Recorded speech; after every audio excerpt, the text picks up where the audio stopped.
It's the Funny Comics Fan Club.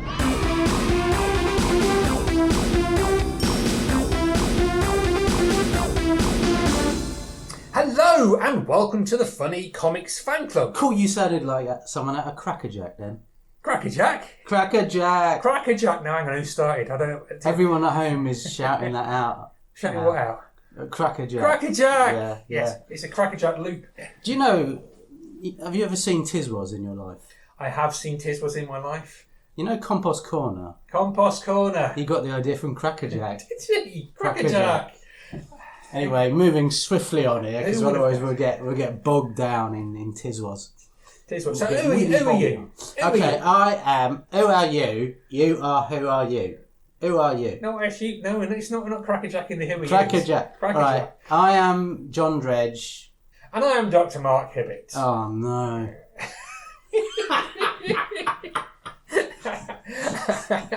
You should have guessed it was me by the fact that I was sitting here. I should have done. I know, and nobody else does this podcast. I can't believe it's not Mark.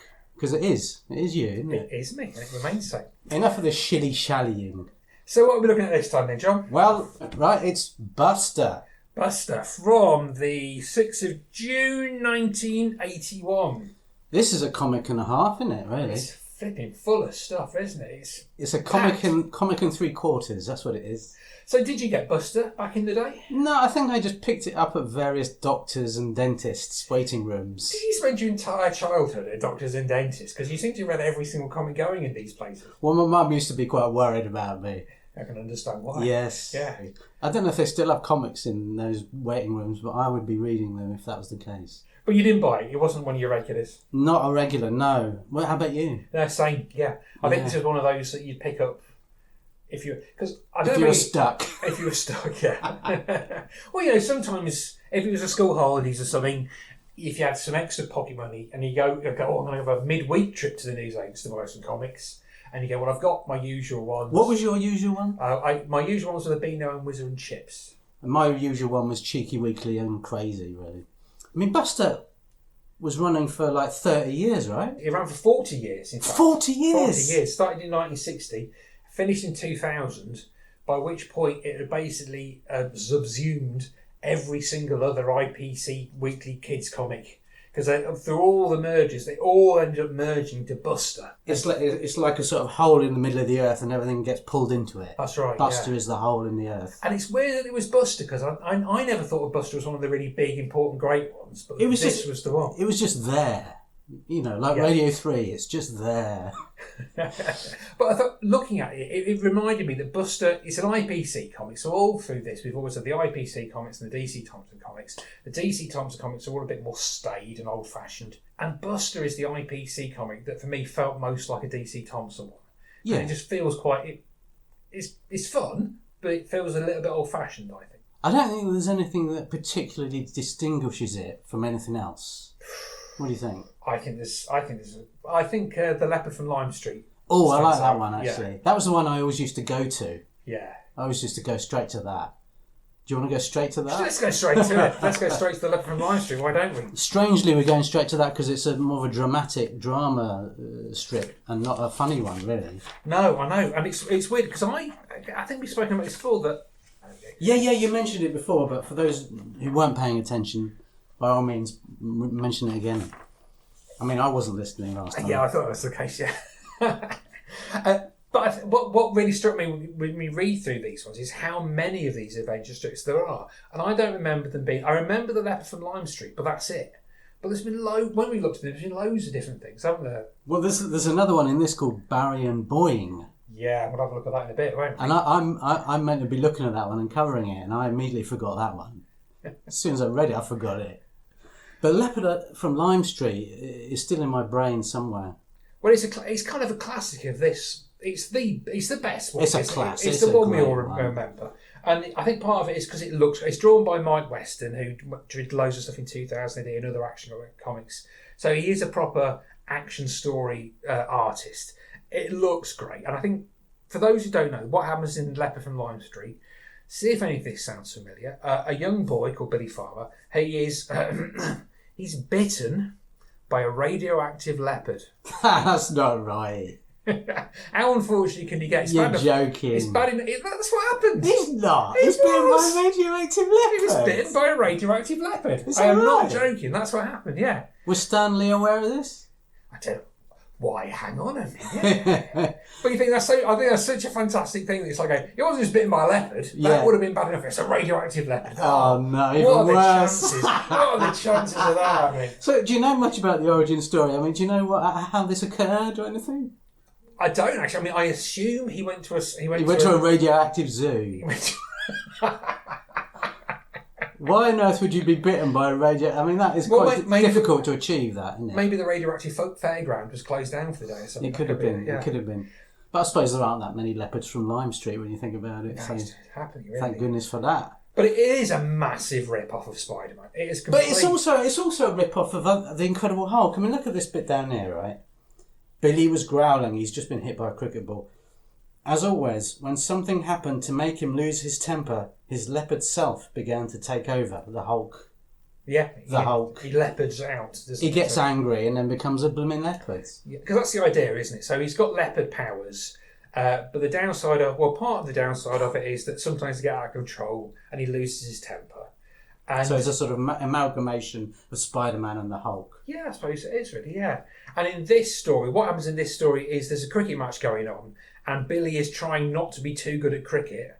Yeah. That's sort of a good idea. I like that. Which sometimes happens. So in Superman the movie, Clark Kent is told not to display his powers.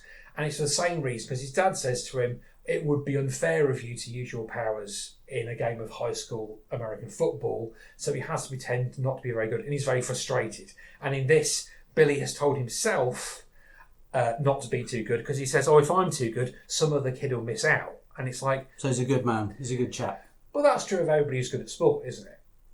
To be fair, if you go like, is it? Usain Bolt doesn't go, I'm really good at running, but if I'm too good, somebody else will miss out on the chance of being in it. No, they don't do that at all. Maybe Usain Bolt was bitten by a radioactive sprinter at some point. He was no Billy Farmer. But what I love about this strip is, it is a complete rip-off of the Marvel stuff. But a sort of very British version of it. Yeah.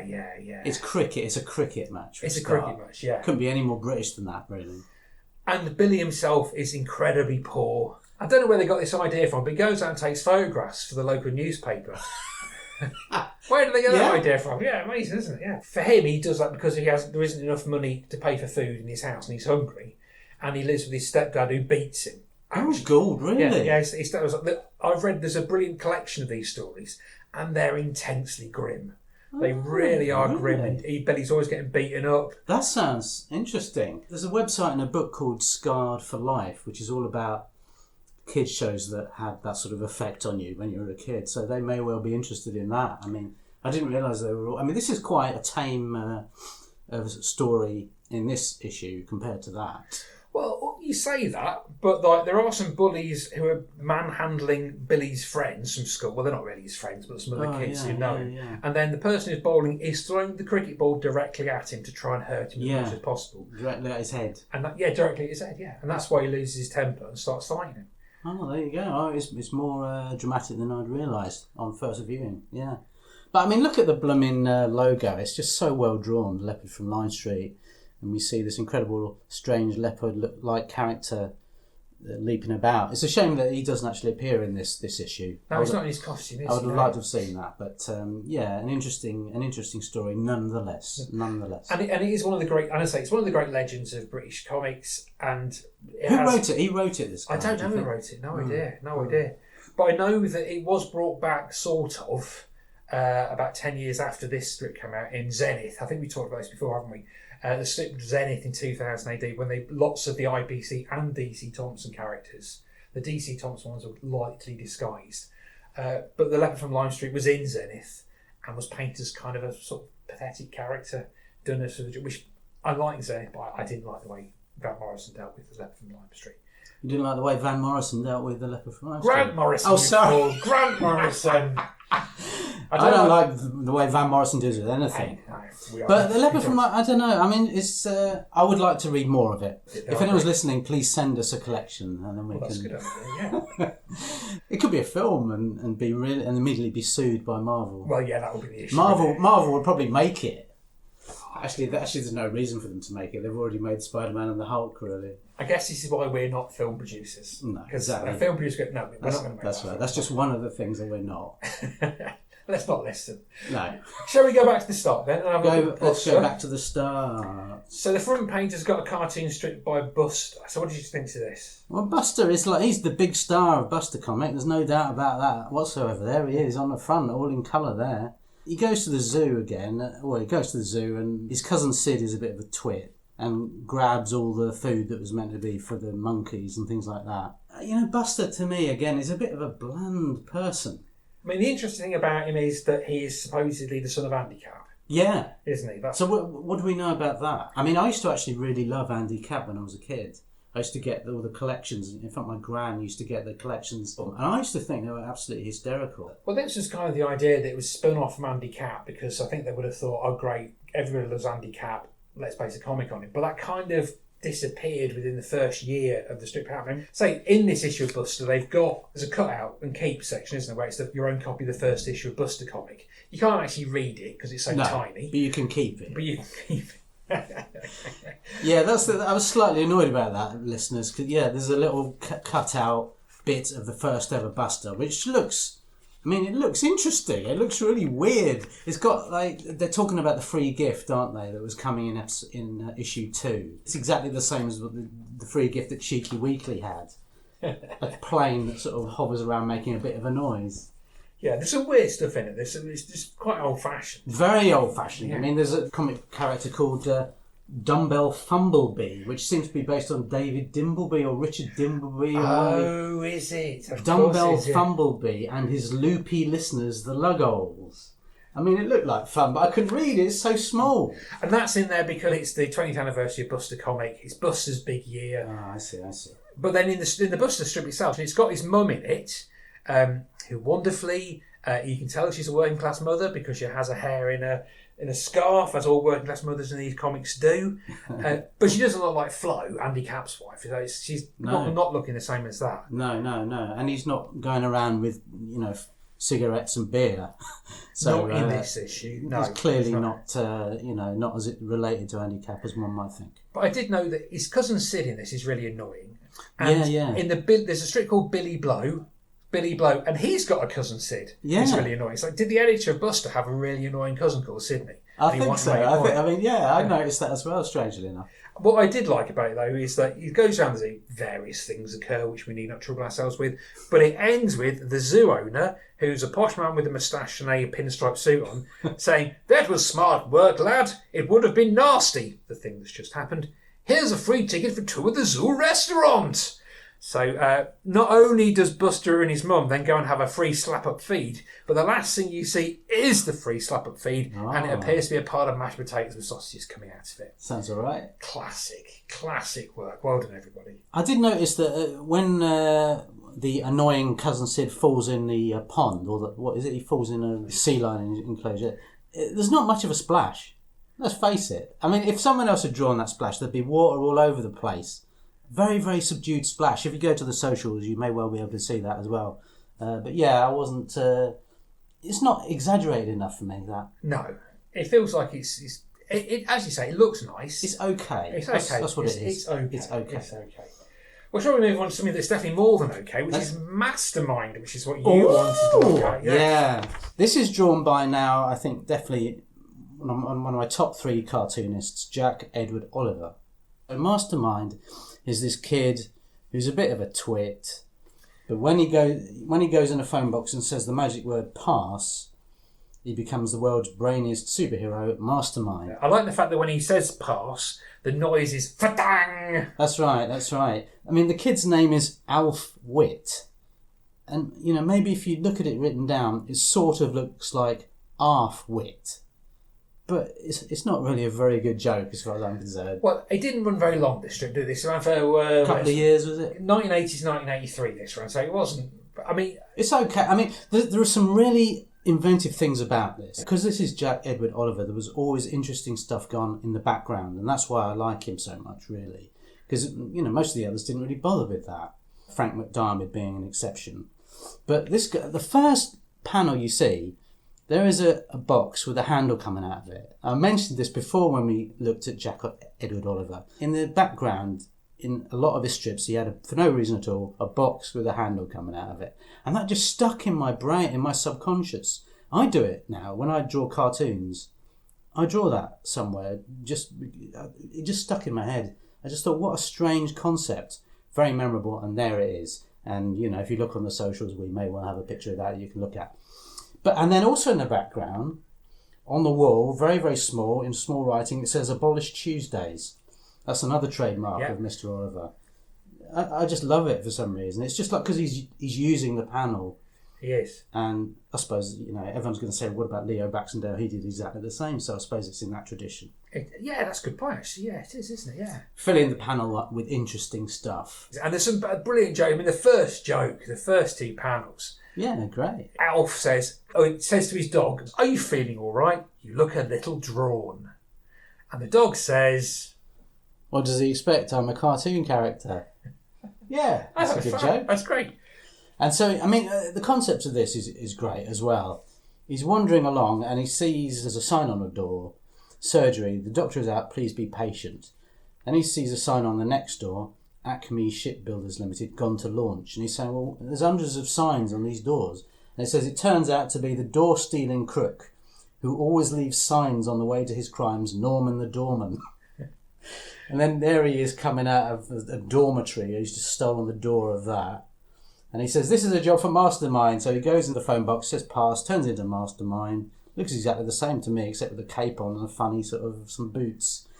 But he says, he's too late to catch up with him. Well, the joke is, also, he's put glasses on when he turns into Mastermind, unlike Clark Kent. So he hasn't got glasses on when he's himself, and he puts glasses on when he does it. Oh, yeah, that's really good. I like that. But he's still, he's still obviously not that speedy, because he says it's too late to catch up with him. Yeah. So I wonder where he'll strike next. Meanwhile, on the other side of the town, you see the doorman, or whatever his name is. This reminds me a little bit of Birdman and Chicken, but they're all Batman sort of parodies as well.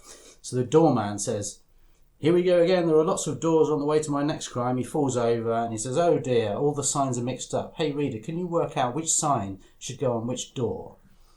And then you're going to sort of work it out or something. You have to match the sign, the joke to the door, don't you? Yeah. Although you can just do that by looking at the next panel, actually. That does seem to be make it a little easy, doesn't it, really? Maybe it should have been a panel at the bottom of the page upside down. Upside down, yeah, I was going to say. It's always got to be upside down, isn't it? It has to be upside down. But I like the way he says, thanks, reader, but this means that you've helped me to commit my next crime. Now Mastermind will be after you too.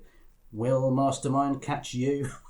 More excitement next week. He's bringing the reader right into it. Yeah. And I love that. And well, this was apparently a feature of the strip, that each week your reader will be invited to do something, which is it's great, isn't it? Yeah. Yeah, and solve anagrams or join the dots or something like that. What a great idea! It's fantastic. Yeah. But I would say you mentioned Batman, but actually this isn't Batman. It's a version of. This is a version of Shazam or Captain Marvel. Oh right. As well. Although he does go in a phone box. It does go in a phone box, but that's kind of shorthand for superheroes. In this point, I don't think if there'd be like Freddie Starr was forever jumped into a phone box, wasn't he? Was he?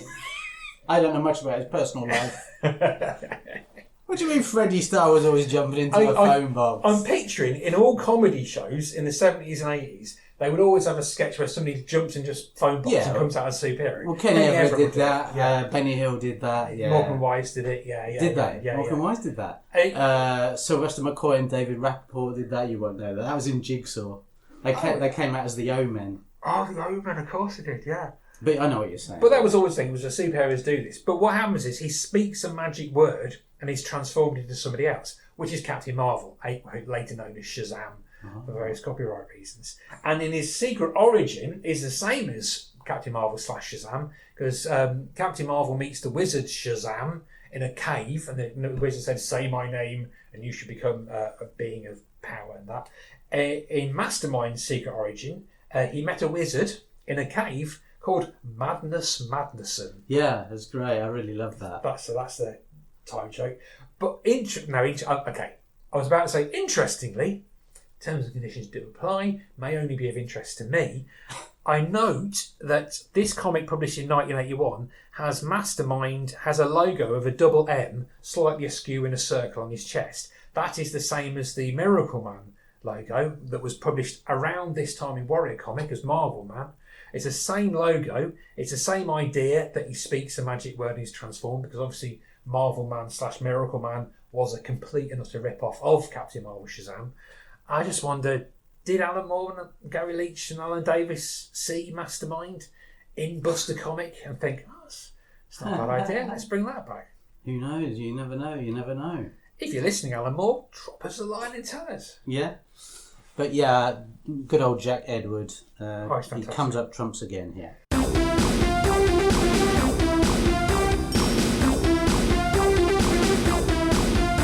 If you like kites, Yup. you're sure to like these new models in the Wembley Superheroes range. Oh. You can get Batman, Goody goody. who is shown here in the picture of Batman, or Spider-Man, printed on tough polythene, complete with cord and handle, or in another set, a funny wasp or a spaceship. Ha ha ha ha.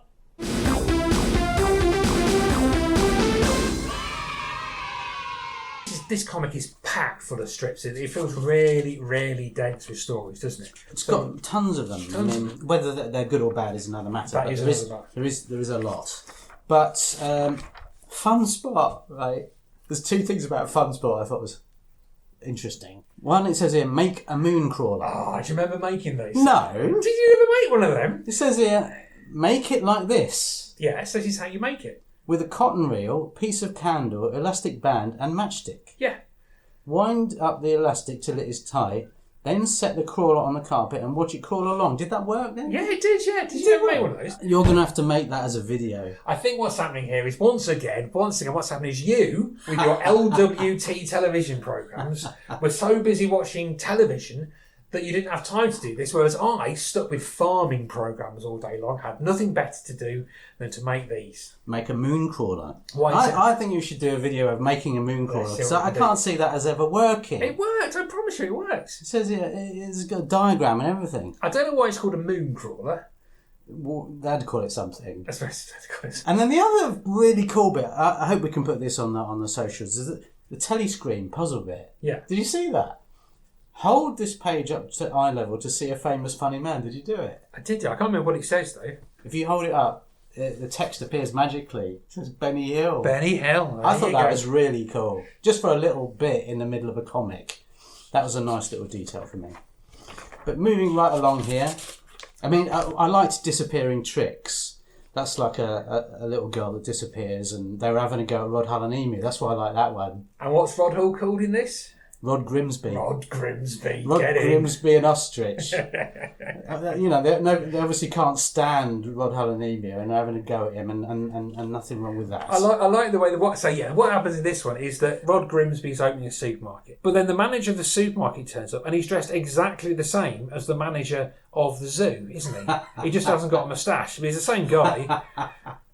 He gets around. He's got two jobs. Obviously, he's working hard. That's why he has to wear the moustache so nobody finds out, isn't it? But then he says, we'll have to do something about this. I'm going to give away your fee to the first 20 customers. And each of these customers get £5. So Rod Grimsby, in 1981, Rod Grimsby was getting £100 for opening a supermarket. That's not bad, is it? Not bad at all. Not bad at all. He was doing well, yeah. But again, this is more modern than Buster, because in Buster, he's getting food as his reward. In Disappearing Tricks, she's getting money. And that's usually with IPC comics, they usually get money at the end of it, don't they? They get lolly. The lolly. Lots of lovely lolly. So that was really nice. Now, you're covering Mummy's Boy, are you? Can I ask one question? Yeah. Why? Because I just hated Mummy's Boy. Okay. I thought you were going to say you loved it. Oh, it's awful. Yeah, there's nothing good about it. So Mummy's Boy, for those lucky enough not to know, it's about a boy who's like 10 or 12, like all the kids in his are, but his mum treats him like a baby, and he's dressed like a baby with a little bonnet on. And it's just a bit weird, isn't it? Is it the same artist that did Fuss Pot? I think it's the same artist. Yeah. I could probably teach cartoon classes now. I know so much about all this stuff. I know, it's very good. I'm very proud of you doing really well. Oh, thank you, PhD Mark. Maybe you can get a PhD too. It's not hard. It's not hard. I expect not. No. But Mummy's Boy, so yeah, this is rotten. It stinks, doesn't it? So rotten. What happens is that Uncle Terry has given Mummy's Boy a whole pound he's got. So That was a lot in 1981. Yeah, it was. So he's going to spend it on sweets, but he can't tell his mum because she doesn't think he's old enough to have money of his own. She thinks he's old enough to go out on the street on his own, but not to have money. So he buys some sugar mice for some reason. Yeah. Then he has to hide them so his mum doesn't find out because he's not allowed sweets. And then he forgets where he's hidden them. So the next day when he wants to go and eat them, he goes, bah, I hid them in such a hurry, I've forgotten where they are. There's only one thing for it. So he stands at the top of the stairs and shouts, shriek, mice. And then his mum comes in with a dirty, great big sledgehammer and starts to bash the house. to try and scare the mice out in some abstract manner. And then the sugar mice pop out because everything's vibrating so much. Yeah. And Mummy's boy runs away, leaving destruction in his wake as his mother destroys that. What? Yeah.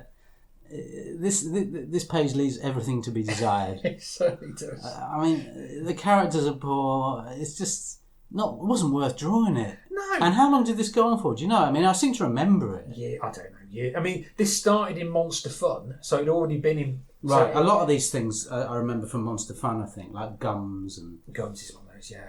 One or two others, but this thing I could have done without it. Really. I know, and it's disappointing because you sort of think when he's going, "Oh, I've forgotten where they are," you sort of think, but what the trick will be that somebody's he had actually just forgotten them. Yeah. And then his psychopathic mother comes out and tries to destroy the house.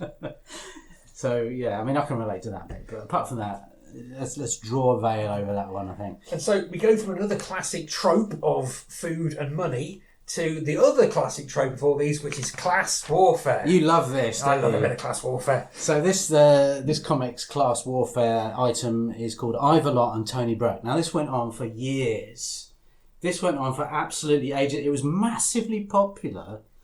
You know, they were on the front of Buster a lot. They'd been in... It was another comic. Cool. They started off in Cool, yeah. And then it went from 1 page to 2 pages. They're constantly on the cover, constantly in the annuals all the time. And just always... And in fact, the last ever episode of this was drawn by Jack Edward Oliver. I haven't seen it. But this one isn't, I think we can safely say, because there's no cubes in the background. It's quite a good little story. He's playing football... So Tony Broke's playing football and Tony Broke's got no money. Tony Broke is stony broke. Yeah. Ivolot has a lot of money, of lolly. Ivolot a lolly, that's his full name. Nominative determinism at work once again in these comics. It's crazy times. Ivor decides to puncture Tony's football because he doesn't like him. Then he decides to throw loads of cannonballs at him. Not very heavy cannonballs, clearly, because he's got one under his arm and he's lobbed the other with his right hand. So but you wouldn't really want to be attacked by someone with a load of cannonballs. Then your leopard side would emerge and you'd lose your temper, wouldn't it? You would. And then he says, we have lots of balls here. You have to know how to dance. And then he introduces Tony to his rather large dancing teacher who promptly stands on his foot. And Tony says, I must save my feet for football. And then Ivolot, the annoying posh Ivolot, says, I've got loads of footballs, of course, but Riff Raff isn't having any of them. He says, I'll hide them in the cellar. He won't find them there. And he throws all his footballs down into the cellar. They end up in the central heating system, or some sort of central heating boiler. They all end up in there. Then there's a massive explosion. And at the end, Ivolot's entire manor has been destroyed. The whole place is gone, burnt to a cinder. And what does he say? Bah. I mean, I thought that was quite extreme, really, blowing up the whole manor. What's Tony saying? He simply says, one football would have been enough, Ivor, because all these other footballs are raining down on him. Raining down they are. No sympathy, has he? He's got no sympathy. Nor shall we have any for the bourgeoisie and their decadence. But I thought this was okay. I mean, there's a lot of these sort of stories. There are, yeah. As we've seen. And this is just one of them. But for some reason, this was massively popular. And nobody likes the posh kid. No. Because then what happened later on was another very similar strip, what's it called? Millionaire and Penny Less. Millionaire and Penny Less. When that jackpot merged with Buster, as all comics must merge with Buster at some point, Millionaire became the girlfriend of Ivolot. Penny Less became the girlfriend of Tony Broke. Personally, if they come to me, I would say, guys, I got a better idea. What if you switch it around? What if the poor girl and the rich boy get together? Oh, I see. Think of the mix-ups that would have ensued. Think of the hilarious antics that would have occurred. Rebellion, call me. I've got a million of these ideas. That's good stuff. But I liked it. I mean, it was massively popular, so what do I know? Nothing. But I didn't think it was particularly great, but obviously very, very popular with readers. So well done, Buster and Core. And I was just going to say, you mentioned the last episode of this. Last episode? In the very last issue of Buster comic in the year 2000, most of that was reprints. But the back page was a specially commissioned strip drawn by Jack Edward Oliver, in which they revealed the end of all of the characters. Because basically that was completely the end of the whole of Buster, and all of these comedy comics were not coming back. So Sweet Tooth, his tooth fell out because he'd eaten too many sweets, for instance. That's fun. That sort of thing, Really good. Barry and Boing. Barry and Boing. Barry and Boing. So this is another vaguely dramatic strip. It's drawn in a much more realistic style, I suppose you could say. It's got the origin story in the corner here. Orphan Barry Bates was helping a spring-built robot called Boing to escape from his cruel alien masters. Now, on a warm sunny day in a Scottish town, Barry saw something that made his mouth water, and then there's an ice cream van there. So the idea of this is there's a kid wandering around with this strange alien robot. And the way when he speaks, the lettering is quite distinctive. I like that. That was a nice touch, I thought. And in this episode, Barry buys 2 ice creams, one for the robot and one for him, but the robot doesn't like it because it doesn't taste of metal or something. I also really like the lettering because it's in sentence case, isn't it? The robot talks in sentence case, which is great. It reminds me of when they did that, I think in TV comic with the Daleks for some reason. Oh, did they? Right, the Daleks spoke in this strange lettering style. Oh, they had a different font for them, didn't they? Different font. Yeah. I remember thinking that was really cool. Well, it's interesting this uses this because most, not all, but I think most of the comics we've seen have been in title case. But and in American comics, that was often that was usually the way they'd be in title case. But in the early 2000s when Marvel launched their Ultimate line of comics, which is what all the movies are based on, those comics, all the characters spoke in sentence case. So now, when they've had crossovers between the Marvel Universe and the Ultimate Universe, the Marvel characters continue to talk in all caps. The Ultimate characters talk in sentence case. I think it's lovely, because usually the only time I've ever noticed lettering in this is like in Plug, when it was terrible.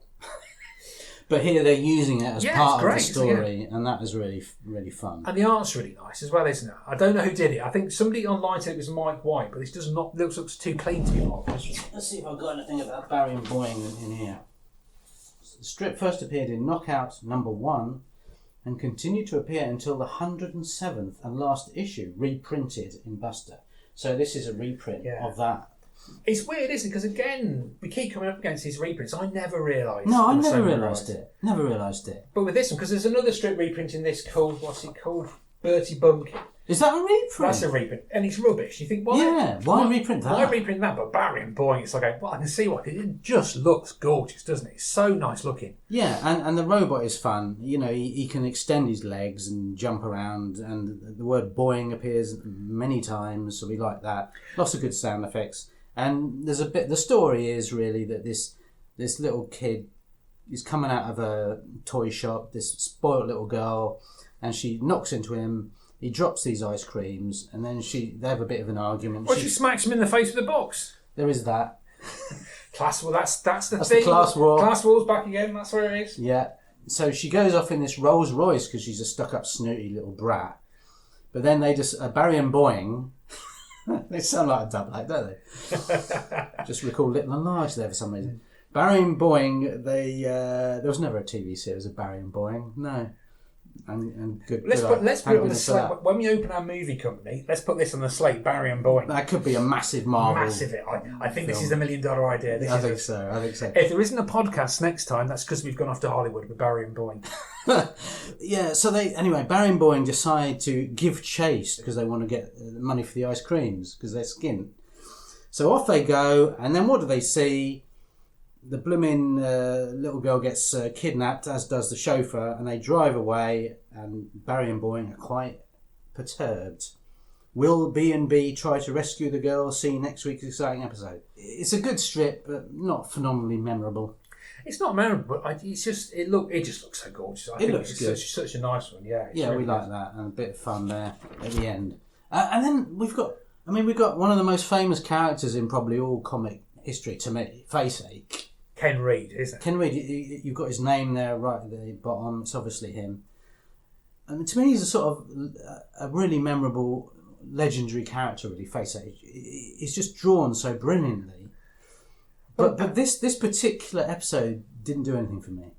No, well, I think this is an experiment they had where it's not just Faceache, it's called Faceache at Belmont School. And what happens is a few years where Faceache goes off to boarding school and has adventures there. Oh, it's like an offshoot of the original Faceache. It's an evolution, I think we say.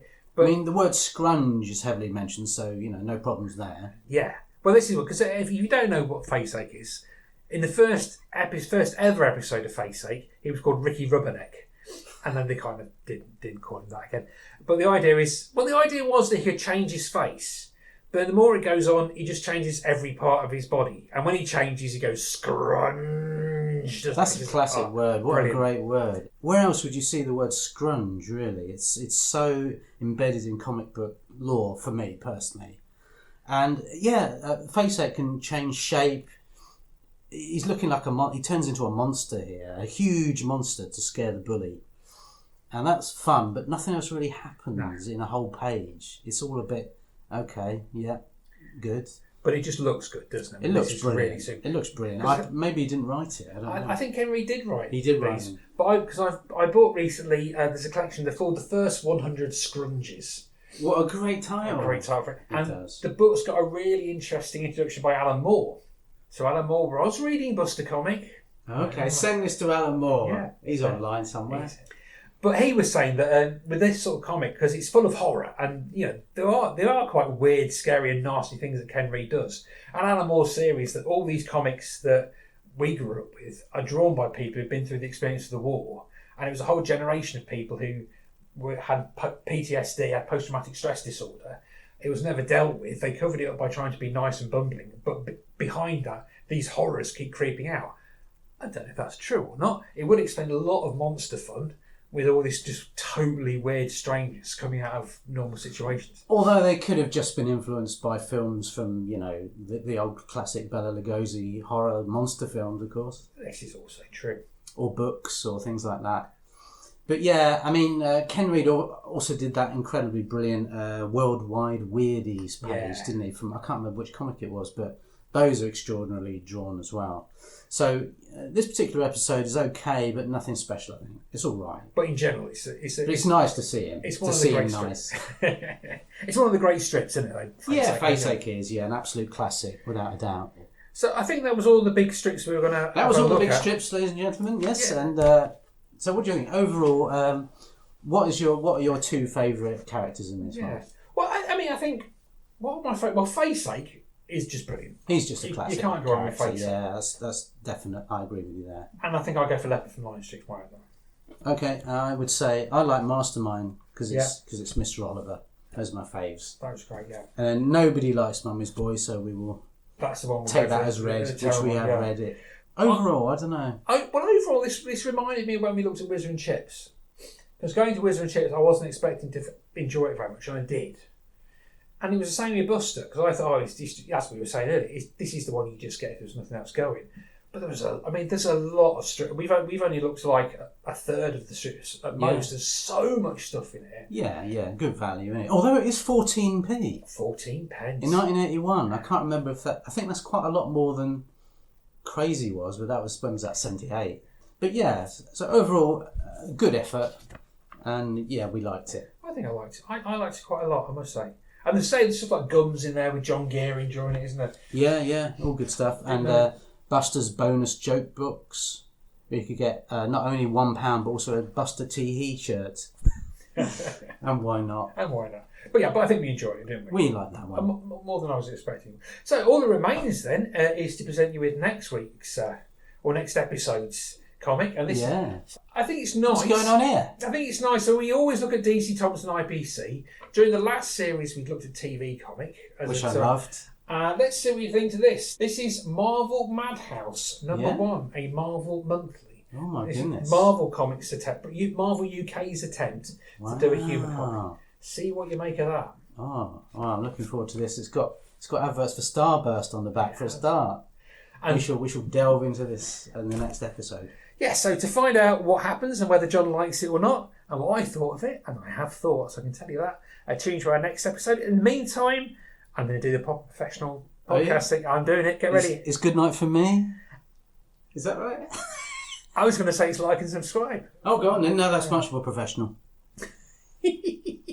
Go for it. It's like and subscribe from me. And it's like and subscribe from him. Bye. Good night. Good night.